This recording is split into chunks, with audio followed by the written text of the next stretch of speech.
चल रहा है, दंगे जैसी स्थिति होगी, कैसे देखते हैं आप इसे? देखिए, सरकार दंगे को शांत करने के लिए पूरी तरह से प्रतिबद्ध है और पूरी तरह से काम कर रही है। माननीय नितिन गडकरी जी ने भी अपील की और वहाँ के मुख्यमंत्री और उप मुख्यमंत्री ने भी अपील की है कि दंगा नहीं होना चाहिए। लेकिन एक चीज़ तो स्पष्ट है ना कि औरंगजेब का इस देश में महिमा मंडन नहीं किया जा सकता। औरंगजेब एक आक्रांता था, मुगल हिंदुस्तान को लूटने के लिए आए थे और उन्होंने कई साल तक कत्लेआम किया। अब एक बच्चा छोटा है और कोई दादागिरी के बल पर उसके मकान पर कब्जा करके अपनी नेम प्लेट लगा देता है, तो बच्चा जब बड़ा हो गया, उसमें ताकत आ गई, तो उसको अपने मकान को खाली कराकर उस पर अपने नाम की नेम प्लेट लगाने का पूरा अधिकार है।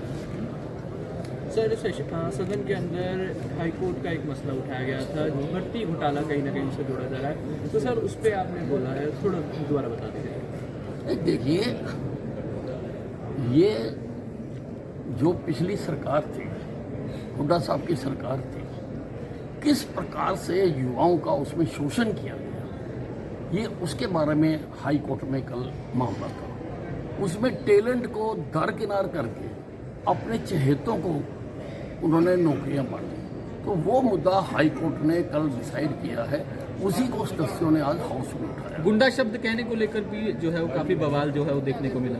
नहीं, मैंने किसी को गुंडा नहीं कहा है। अब देखिए, क्योंकि स्पीकर साहब ने एक्सपंज कर दिया, लेकिन मैं वो नाम तो नहीं लूँगा। मैं आपको बताना चाहता हूँ कि संधि विच्छेद करके हमें समझना चाहिए। अगर कोई गुंडा गलत काम करे तो उसको गुंडागर्दी कहते हैं, लेकिन अगर कोई ABCD गलत काम करे तो उसको ABCD गर्दी कहा जाता है। ठीक है सर, थैंक यू, धन्यवाद सर।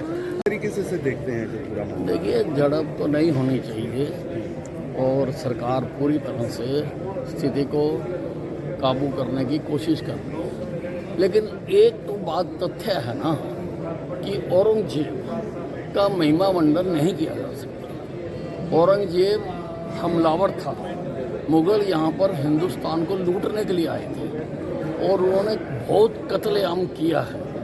तो उनका उसकी जात धर्म कुछ भी रही हो, लेकिन वो हमलावर था, आक्रांता था, उसको महिमा मंडन नहीं किया जा सकता। अब कोई बालक छोटा है, उसके घर पर कोई बदमाश आकर कब्जा करके अपने नेम प्लेट लगा देता है, वो बालक सहम के रह जाता है, लेकिन जब वो बड़ा हो जाता है तो उसको उससे खाली कराने का अधिकार है। वो जो बदमाश ने अपनी नेम प्लेट लगाई थी, उसको हटाकर अपने नेम प्लेट लगाने का अधिकार है उसको। सर, हाईकोर्ट के एक फैसले को लेकर सदन में आज काफ़ी हंगामा हुआ, आप क्या कहेंगे? नहीं, वो उजागर किया है हाई कोर्ट ने कि पिछली सरकारों के समय किस प्रकार से युवाओं के भविष्य के साथ खिलवाड़ किया गया, किस प्रकार से अपने चहेतों को रेवड़ियाँ बांटी गई और टैलेंट को दरकिनार किया गया। ये मामला आज हाउस में उठाया गया। क्या मामला था बेसिकली, अगर बात करें तो?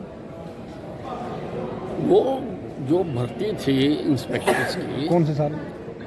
2008 में। आज समाज में दहेज जैसी बीमारी लगातार बढ़ रही है। इस बीमारी को समाप्त करने के लिए समाज को आगे आने की जरूरत है। इसी प्रकार का एक बड़ा मामला गुरुग्राम के भागोला में देखने को मिला। दहेज नहीं दिया तो दूल्हे ने शादी करने से इनकार कर दिया, दूल्हे के परिवार ने शादी करने से इनकार कर दिया। जितना दहेज दिया उससे अधिक दहेज मांगने पर दूल्हा परिवार अड़ा रहा। मामला यहाँ तक आ गया कि पुलिस बल को भी उसमें दखलबाजी करनी पड़ी और झूठी शिकायत करने पर भी दूल्हे का परिवार नहीं माना। यहाँ तक कह दिया कि दूल्हे और उसके परिवार को दुल्हन के परिवार ने किडनैप कर लिया, बंधक बना लिया है, जबकि यह सारा मामला दहेज का मामला था।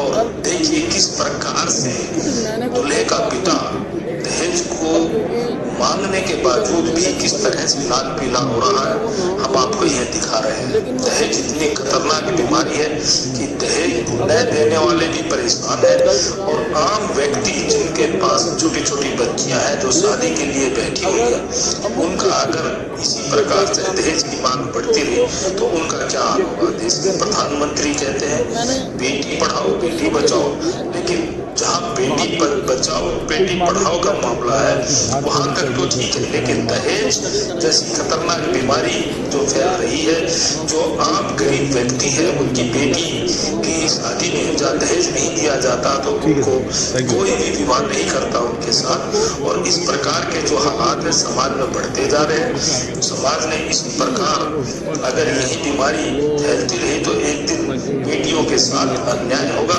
अन्याय तो अभी भी हो रहा है, क्योंकि बेटी शादी लायक हो रही है, बेटी के परिवार के पास दहेज नहीं है, बेटा वाला दहेज मांगता है।